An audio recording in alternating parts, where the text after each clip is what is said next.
Kali ini saya telah bersama Bapak Apul Simanjuntak. Halo Pak Apul, apa Halo, kabarnya? baik Nadia. Sehat?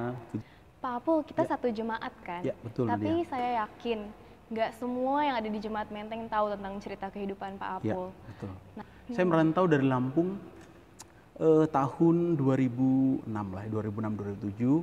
Itu dulu masih sendiri Nadia. Iya. Dari pertama menemukan gereja Menteng berarti tahun 2011 ya, persis ya setelah menikah ya. Sampai sekarang. Sekarang 2021 ya berarti ya. Iya, berarti sudah 10 tahun ya. kurang lebih 10 tahun dari berdua, bertiga, nah sekarang berempat. Dan puji Tuhan anak juga sekolah di sini sekarang, Kevin kan. Iya.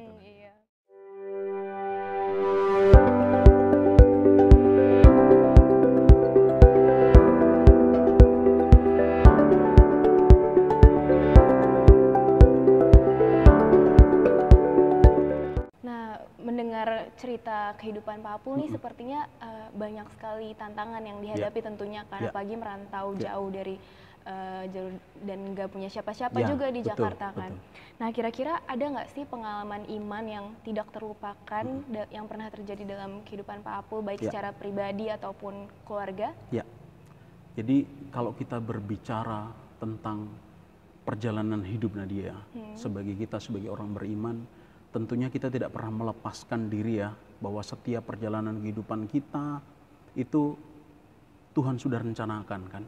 Tuhan sudah bilang kan, bahkan ketika kita di dalam rahim, sebelum aku menenunmu kan, Tuhan sudah rencanakan jalan kehidupan kita. Saya yakin dan percaya bahwa saya bergereja di Menteng, bertemu dengan orang-orang Menteng, kemudian bisa menyekolahkan anak saya di Menteng, saya yakin percaya itu bukan suatu kebetulan. Begitu banyak sebenarnya Nadia cerita kesaksian kita, saya pribadi ya, dan keluarga berjalan bersama Yesus. Sebenarnya begitu banyak ceritanya, tapi ada beberapa hal yang mungkin bisa saya bagikan dengan saudara-saudara sekalian ya. Saya latar belakang saya orang tua, bapak bukan orang Advent Nadia. Kemudian mama juga bukan orang Advent. Jadi memang secara garis keturunan keluarga saya nggak ada yang dilahirkan besar di dalam keluarga Advent seutuhnya ya Nadia ya. Tapi puji Tuhan ada orang-orang yang baik, ada orang-orang yang setia yang mengajak, menuntun kami sekeluarga sampai sekarang akhirnya menerima kebenaran di dalam ajaran Menteng, di dalam ajaran Advent ya Nadia ya. Jadi dulu karena kita bukan Advent, jadi kita memang terus terang aja kami sekeluarga nggak ada yang sekolah di sekolah Advent. Saya, abang-abang dulu, makanya ketika saya udah mulai lulus ya Nadia, udah lulus sekolah SMK, udah mulai bekerja, sudah Advent. Tapi karena itu Nadia ya, beruntunglah orang-orang yang mungkin lahir kemudian dibesarkan di tengah-tengah keluarga Advent seutuhnya, bisa sekolah di sekolah Advent, akhirnya hari Sabat bisa gereja. Saya nikmatin masa itu enggak. SD, SMP sampai SMK enggak nikmatin masa-masa bisa sekolah di sekolah Advent, hari Sabtu bisa ke gereja sepenuhnya. Bahkan ketika saya dulu sudah bekerja, dan saya yakin itu juga bahwa itu juga jalan Tuhan, saya bekerja dulu di pabrik itu, yang akhirnya sebelum saya merantau ke Jakarta, saya harus hari Sabat harus masuk. Bukan saya tidak setia sama Tuhan, tapi karena tidak ada pilihan kan Nadia kan. Iya. Beruntung orang-orang yang bisa menolak, saya nggak mau lah gereja nggak mau kerja hari Sabat. Mereka punya pilihan Nadia. Kami, saya terutama ya pada saat itu nggak punya pilihan. Saya tetap kerja hari Sabat, biarpun pulang buru-buru, akhirnya ya sore-sore masih bisa lah ikut PA, biarpun ada teman-teman ngikutin, keluar dong Pul, cari kerjaan yang Sabtu bisa libur dong. Ya udah cariin dong ya kan. Tidak semudah itu Iya, ya. tidak semudah itu kan Nadia kan, dengan Iya. berbekal nggak begitu punya banyak skill, dengan ijazah yang cuma pas-pasan. Iya. Akhirnya terjadilah masalah, saya harus keluar dari pekerjaan. Ya kita bisa apa? Ketika pada saat itu teman ada yang ngajakin, saya bilang ya udahlah Tuhan, mungkin ini jalan Tuhan. Akhirnya saya memutuskan merantau, pergi. Ya nggak bisa seutuhnya sih mana dia. Akhirnya bisa terus kemudian bergereja terus-terusan di setiap Sabat gitu. Tapi puji Tuhan lah dalam 1 bulan bisa 3 kali. Biarpun 1 bulannya, dalam 1 bulan itu pasti ada 1 yang bolong. Pengalaman yang tidak saya lupakan adalah begini dia. Pertama kali pergi, kita flashback lagi nggak apa-apa ya, Iya, mundur ya. boleh. Pertama kali pergi ke Jakarta, berbekalkan uang 300.000 dari mama. Udah tinggal 1 minggu di Jakarta, udah di Kembangan, terus kemudian udah di Cikarang, kan kita mau gajian harus nunggu 1 bulan. Iya. Saya tinggal bareng dengan teman-teman yang lain, dikasih ya kontrakan gitulah, tapi kita harus bayar patung-patungan dulu kan. Jadi pas pertama kali datang, saya ingat persis gaji pertama sih dulu 500.000. Nadia, ingat pertama gaji 500.000 ya Nadia. 500.000, uang sebelum gajian, uang 300.000 tinggal beberapa ribu. Pertama kali datang di situ masih bisa makan, masih makan pakai sayur, masih bisa makan pakai telur, masih bisa makan pakai tempe Nadia. Uang kan lama-lama menipis, Habis, uang ya. tinggal 300.000, uang tinggal beberapa ribu. Dan Saya itu bilang, harus untuk 1 bulan nih. 1 bulan kan nggak mungkin, udah buat ongkos, udah buat tinggal di Kembangan, udah buat ke ongkos lagi ke Cikarang kan, tinggal uang berarti kan tinggal beberapa ribu. Nah itulah ya, pertolongan Tuhan itu katanya nggak akan pernah terlambat. Amin. Saya baru berapa hari di situ makan, tadinya bisa pakai telur, kemudian berubah jadi sayur sama lauk tempe atau tempe dan tahu goreng. Kemudian tinggal beberapa hari udah tinggal nasi sama sayur sama sambal. Saya selalu makan paling di kantin tuh di paling pojok. Malu kan? Makan gitu doang udah. Mungkin banyak orang yang nggak ngelewati masa-masa sulit seperti itu. Bersyukurlah ya mereka yang nggak ngelewati masa-masa sulit seperti itu Nadia ya. Tapi banyak puji juga. Tuhan saat itu Tuhan mencukupkan. Iya, saya udah mulai makan. Gitu. Mungkin yang punya kantin liatin saya tiap hari, kok ini anak kok makan cuma sayur doang sama nasi. Sayurnya sayur labu nggak ganti-ganti.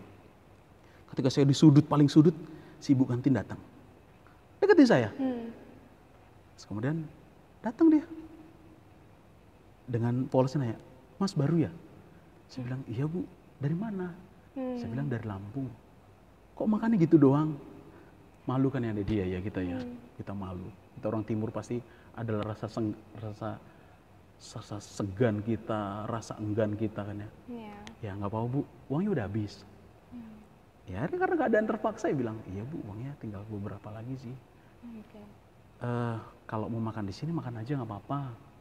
Nanti dicatat, nanti akhir bulan tinggal bilang dihitung mereka berapa.